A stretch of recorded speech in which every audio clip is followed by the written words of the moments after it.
Hello Mark, my name is Leslie Huangxin. My student number is 30 and I'm a sophomore in English department. Today's title is Why Schools Should Start Later for Teens. The speaker is Wendy Troxel. It's 6 o'clock in the morning, pitch black outside.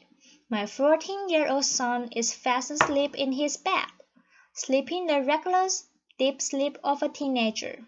I flick on the light and physically shake the poor boy awake, because I know that, like ripping off a bandage, it's better to get it over with quickly. Laughter. I have a friend who yells fire just to rush her sleeping teen, and another who got so fed up that she had to dump cold water on her son's head just to get him out of bed. Sounds brutal, but perhaps familiar. Every morning I ask myself, how can I, knowing what I know and doing what I do for a living, be doing this to my own son? You see, I am a sleep researcher. Laughter. So I know far too much about sleep and the consequence of sleep loss. I know that I'm depriving my son of the sleep he desperately needs as a rapidly growing teenager.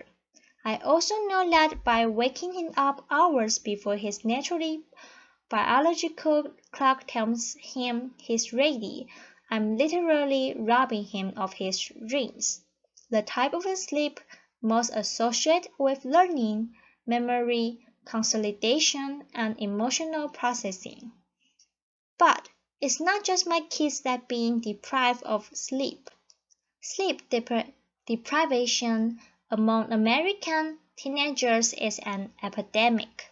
Only about 1 in 10 gets the 8 to 10 hours of sleep per night, recommended by sleep scientists and pediatricians. Now, if you're thinking to yourself, phew, we're doing good, my kid's getting 8 hours. Remember, 8 hours is a minimum recommendation. You are barely pacing. 8 hours is kind of like getting a C on your report card. There are many factors contributing to this epidemic, but a major factor preventing teens from getting the sleep they need is actually a matter of public policy, not hormones, social lives, or Snapchat. Across the country, many schools are starting around 7:30 a.m. or earlier, despite the fact that major medical organizations recommend that middle and high schools start no earlier than at 8:30 a.m. These early start policies have a direct effect on how much or really how little sleep American teenagers are getting.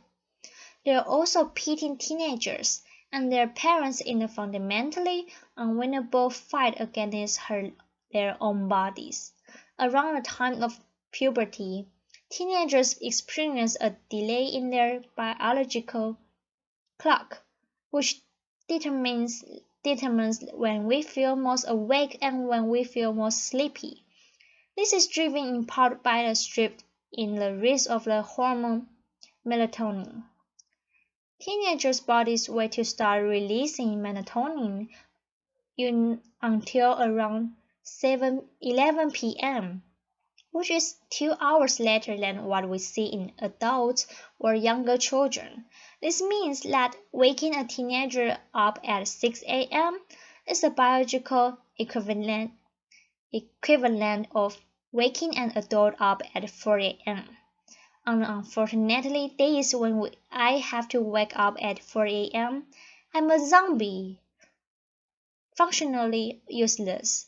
I can't think straight, I'm irritable, and I probably shouldn't be driving a car. But this is how many American teenagers feel every single school day.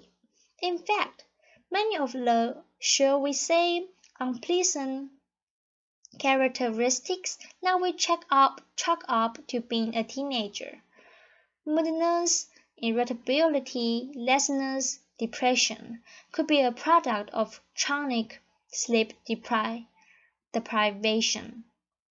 For many teens battling chronic sleep loss, their go-to strategy to compensate in consuming large quantities of caffeine in the form of vitamin frappuccinos or energy drinks and shots. So essentially, we've got an entire population of tired by wild youth. Advocates of sleep-friendly start times know that adolescence is a period of dramatic brain development, particularly in the parts of the brain that are responsible for those higher order thinking processes, including reasoning, problem solving, and good judgment.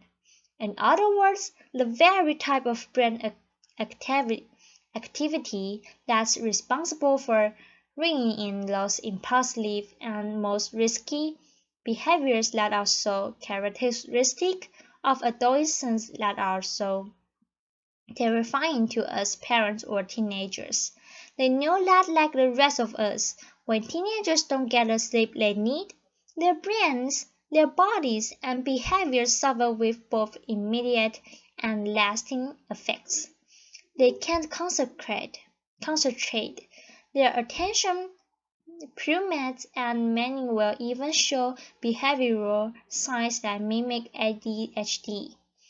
But the consequences of teen sleep loss go well beyond the classroom, sadly contributing to many of the mental health problems that skyrocket during adolescence, including substance use, depression, and suicide.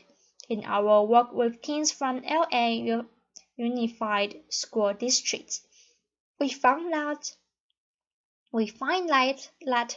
teens with sleep problems were 55% more likely to have used alcohol in the past month.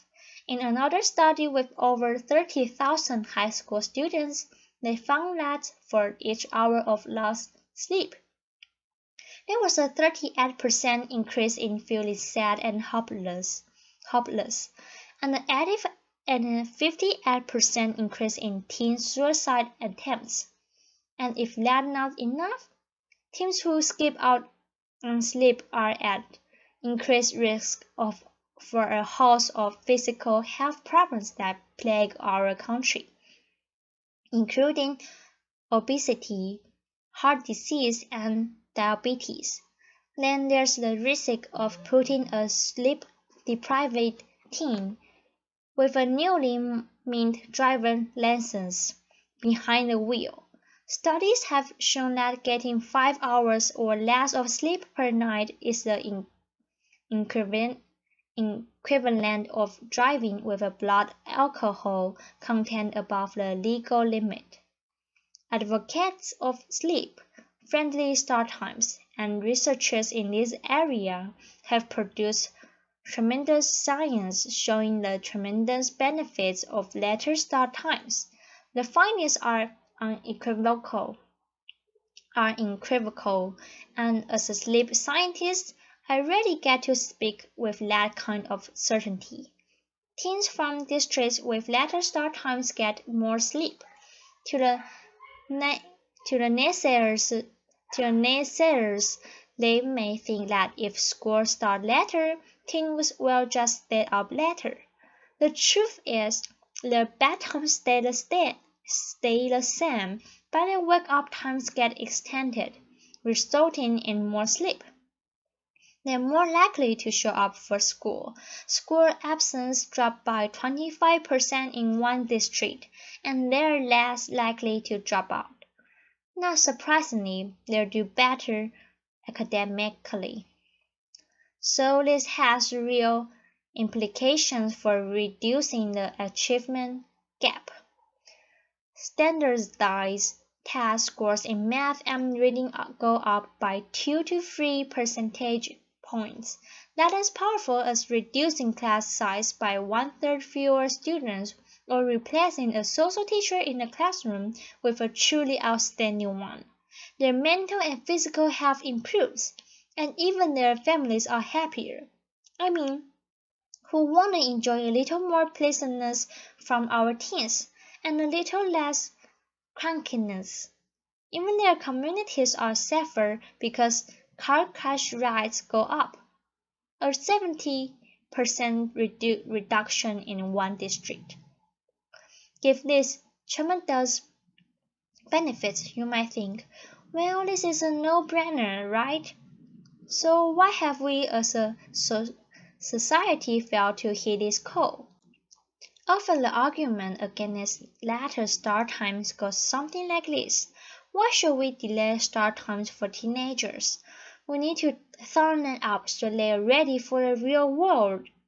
But that's like saying to the parent of a 2-year-old, don't let Johnny snap, or he won't be ready for kindergarten. Laughter.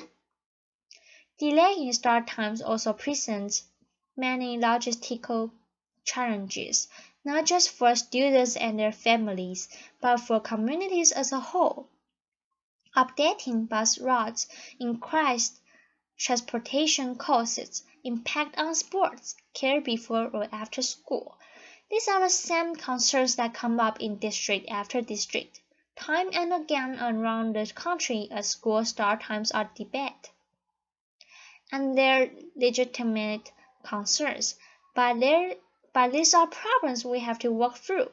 They are not valid excuses for failing to do the right thing for our children, which is to start middle and high schools no earlier than at 30 a.m.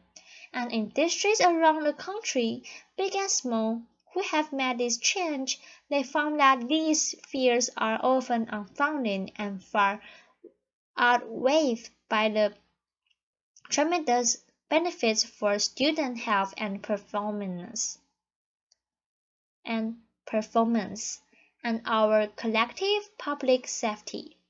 So tomorrow morning, when coincidentally we get to set our clocks back and by an hour, and you get that delicious extra hour of sleep, and the day seems a little longer and a little more full of hope. Think about the tremendous power of sleep, and think about what a gift it would be for our children to be able to wake up naturally in harmony with their own biology. Thank you and pleasant dreams. Thank you, Mark.